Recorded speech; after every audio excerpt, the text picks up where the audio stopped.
For over 60 years, Fowl Farm has been rescuing and rehoming neglected animals in and around Kent.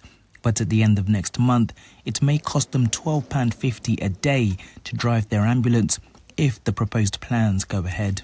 It's a 12-year-old vehicle. It's a vehicle that we use almost every day to transport animals either to the vets for routine operations or for medical emergencies, but we also use it to go and rescue animals from abuse and neglect, where we sometimes have to go and collect numerous animals at one time. We're already struggling financially with the cost of living crisis, with energy increases and general food and vet bills increasing, so it's just another additional cost for us. From the end of August, the ultra-low emission zone will expand to outer London boroughs. A move Transport for London say will help stop premature deaths of thousands of people.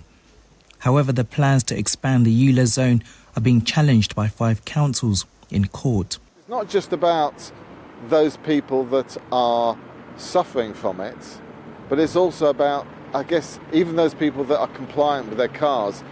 Everybody knows somebody that's affected by it. And Mr. Khan will say, oh, it's only 10% or whatever it is of cars that are not compliant.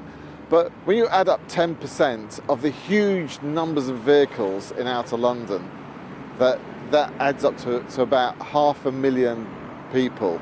That's a heck of a lot of people that are affected. You've gone all quiet now, haven't you? Now we're talking to you. Meanwhile, David's family from Croydon are also concerned about the future. They are exempt from paying the charge until 2027. They currently rely on this van to take their son to the hospital, but a new adapted vehicle with space for 2 wheelchairs will cost them thousands, money which they say they don't have. Our little boy JJ, if he has a seizure, many times, as any epileptic will know, he has to go to hospital by emergency ambulance. And that problem means that his mum goes with him, but I have to follow on in our vehicle with 2 wheelchairs, mine and JJ's. But after the sunset period, if JJ has a seizure requiring an ambulance, which he does often, I can't afford to keep going to the hospital.